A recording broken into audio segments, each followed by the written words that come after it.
Norcam. Video of the day, yeah!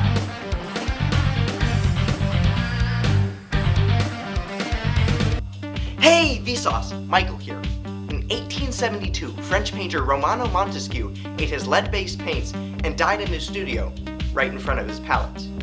But this begs the question, why is life such an awful series of miserable events?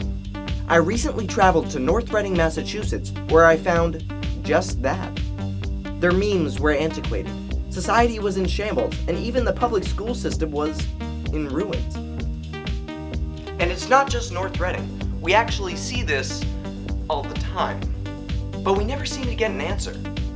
Why is life so meaningless?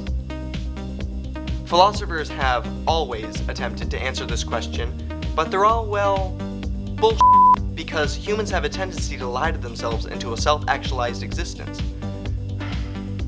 So what's going on here? People ask why all the time. Why is the sky blue?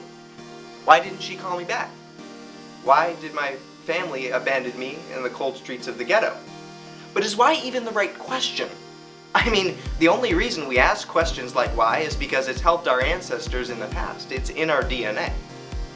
Evolutionary psychology is the study of how natural selection has helped shape the way we think and behave.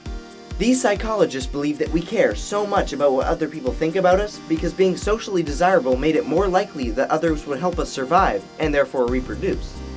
Likewise, some of these psychologists believe that we evolved to have these complex brains that ask the questions like why because it may have given us an evolutionary edge in the past. Religion, relationships, goals, and desires are all just results of that kind of thinking.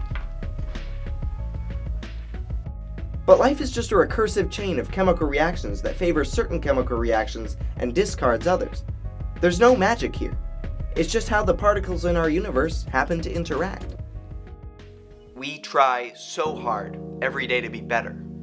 To be a better person. To be better financially. To make the next biggest discovery for humanity. But does it all matter? The answer, of course, is no. I've mentioned in some of my earlier videos about the different ways that the universe can die. Now, one of these ways is called the heat death of the universe. The logic here is that since everything in the universe is constantly exchanging heat and getting closer and closer to thermal equilibrium, and that particles need a change in energy to interact, there's going to be a point where nothing will happen.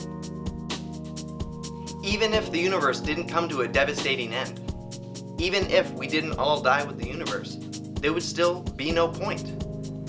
All it's ever going to amount to, no matter how far humanity advances, is the imaginary rewards for the goals that we set ourselves. Live in agony, die pointlessly, and as always, thanks for watching.